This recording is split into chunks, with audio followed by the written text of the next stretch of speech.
Okay, if you've checked your fuse and it's good, the next thing to check would be your charging port. Same thing, use a pair of needle nose.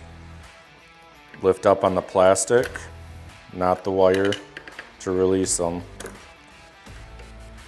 Once you disconnect them, take your charger, plug it back in, take your wires, you got your positive and your negative, so it's negative to negative,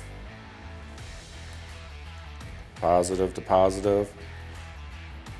Check if you're getting 2.4 to 2.5 volts, you are charging, so your charging port is good. If you've checked your fuse and your charging port, the next thing to check would be your battery terminals on the board itself. Plug your charger back in.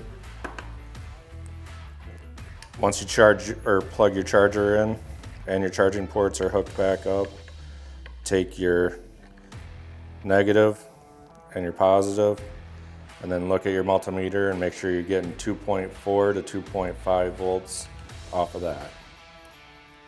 If you figure out your charging port is bad, you're going to want to disconnect them with a pair of needle nose, same way as before, on the plastic, not the wire.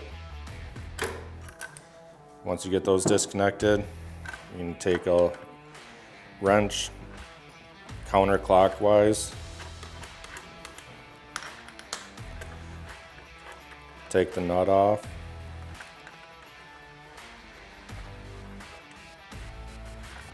slide it out,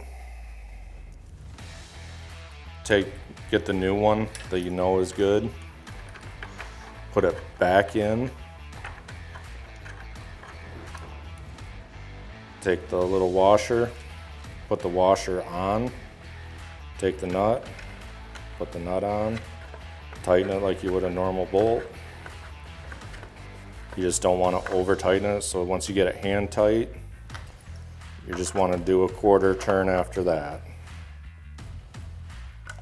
Then you're tight enough. Then you hook your negative to your negative and your positive to the positive. They are labeled on the control board. Just look for the plus and the minus. Then press it down. You'll hear a little click. You know it's in place.